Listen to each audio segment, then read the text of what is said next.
Palavra de hoje. Momento de reflexão na fé em Cristo.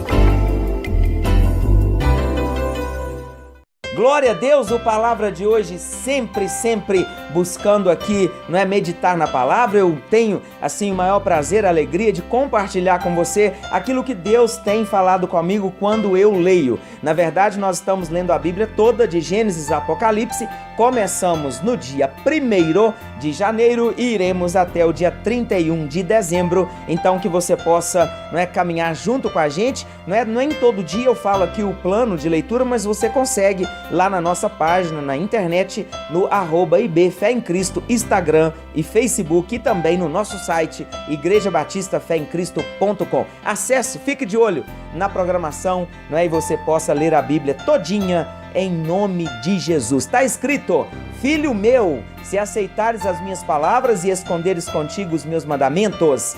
Provérbios 2, no verso 1º, aleluia. Vou ler só esse versículo, não é? Eu creio que você vai ler o livro todinho. Leia, não é? Provérbios capítulo 1, Provérbios capítulo 2 e o capítulo 3, não é? Ainda hoje, Salmo 148, você vai ser muito abençoado. Olha só, em muitos versículos de Provérbios contemplamos como o Pai nos chama de filho meu, e nunca pelo nome de uma religião ou denominação, porque aquele que salva, que é Cristo, não veio fundar uma religião e sim revelar o coração do Pai aos filhos, para que os filhos cheguem ao Pai. Respondeu Jesus: eu sou o caminho, a verdade e a vida, ninguém vem ao Pai senão por mim. Está em João 14:6. Oh meu Deus, entenda isso, não é? O Pai, ele te chama de filho, meu filho, filho meu. Leia Provérbios, você vai ver isso toda hora, mas está lá em Hebreus e você encontra por toda parte, está lá em Isaías. Ele quer te chamar de filho, e filho não é aquele que nasceu numa religião, não é aquele que defende uma religião, não é aquele que vive uma religião, mas é aquele que recebe Jesus, sim, como Senhor e Salvador em seu coração. Ele passa a ser chamado, ele recebe o poder de ser feito filho de Deus. Isso está na Bíblia, tá? É João capítulo 1, versículo 12. E aí depois disso, você não é uma criatura, você passa a ser filho. Então, precisando comportar-se também como um filho, né? O filho é esse que ouve o Pai, o filho é esse que anda em comunhão com o Pai. A palavra de Deus, né, diz isso, e nós precisamos entender o privilégio de ser filho.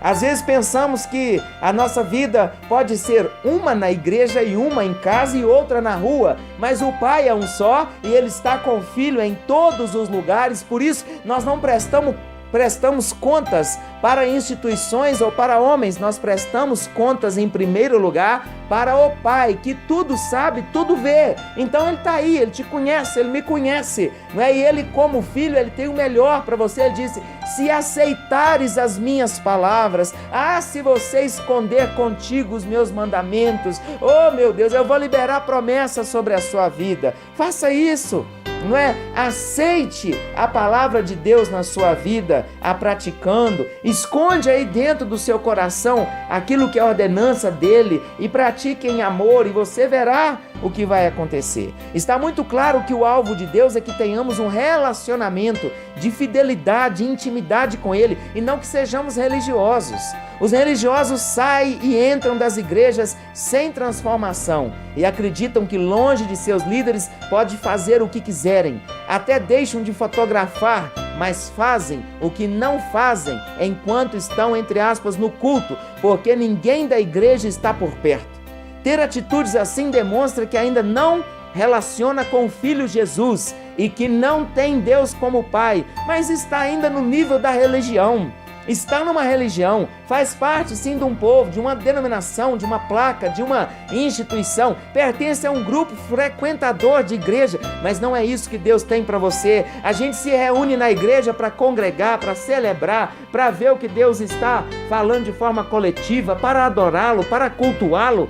Aliás, às vezes achamos que igreja é um clube, né? A gente vai quando quer, paga uma mensalidade, se não é bem satisfeito, a gente muda e aí paga a mensalidade em outro lugar. Não, igreja não é clube. Primeiro que igreja sou eu e você. A casa ali onde nós reunimos é um lugar onde se encontra a igreja, aonde adoramos, aonde cultuamos com reverência, com amor, Ah, meu Deus, muita coisa se perdeu, mas é tempo, né, da gente entender isso. A gente vai na casa de Deus para celebrar, aleluia. Fiel é Deus pelo qual fostes chamados à comunhão de seu Filho Jesus Cristo, nosso Senhor. Veja bem o que está escrito a palavra.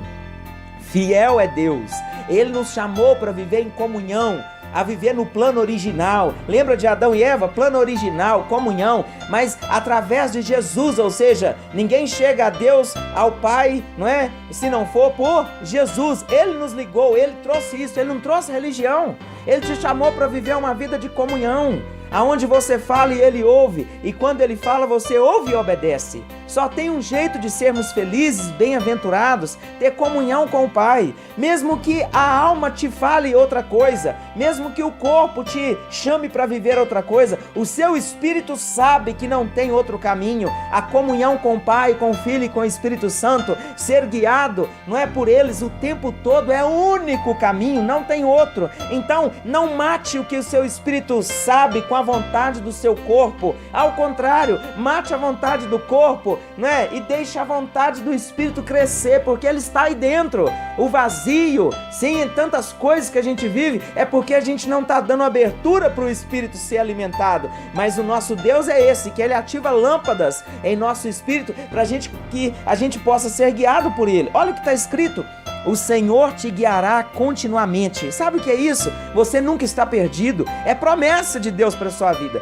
O Senhor te guiará continuamente. Mas isso não é para religioso. Olha, se você tiver religioso, não adianta tomar posse desse versículo. Não adianta. É para quem não é religioso. O Senhor te guiará continuamente. Está falando com filhos. Fartará a tua alma até em lugares áridos. Fortificará os teus ossos, serás como um jardim regado e como um manancial cujas águas jamais faltam. Está em Isaías 58:11. Você tem noção do que está escrito aqui? Prega a sua Bíblia, leia, marque, veja isso. Olha o que Deus está falando. Às vezes a gente está vivendo situações tão difíceis, mas não é da vontade, não é a vontade de Deus. Talvez seja da vontade permissiva, Ele está permitindo, não é?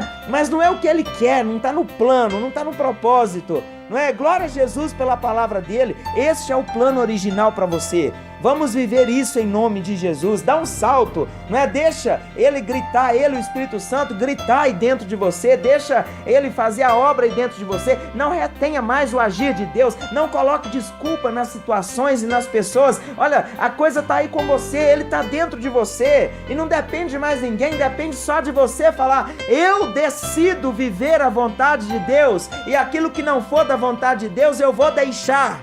Esse é o problema.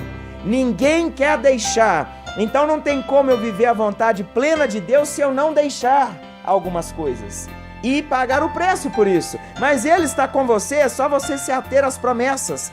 Clame ao Pai e Ele te responderá. Se relacione com Ele e não se arrependerá. Aleluia, diz o salmista. Louvai ao Senhor do alto dos céus, louvai-o nas alturas. Glória a Jesus. Que Ele te abençoe, que Ele te guarde, que a vontade dEle se cumpra na sua vida em nome de Jesus.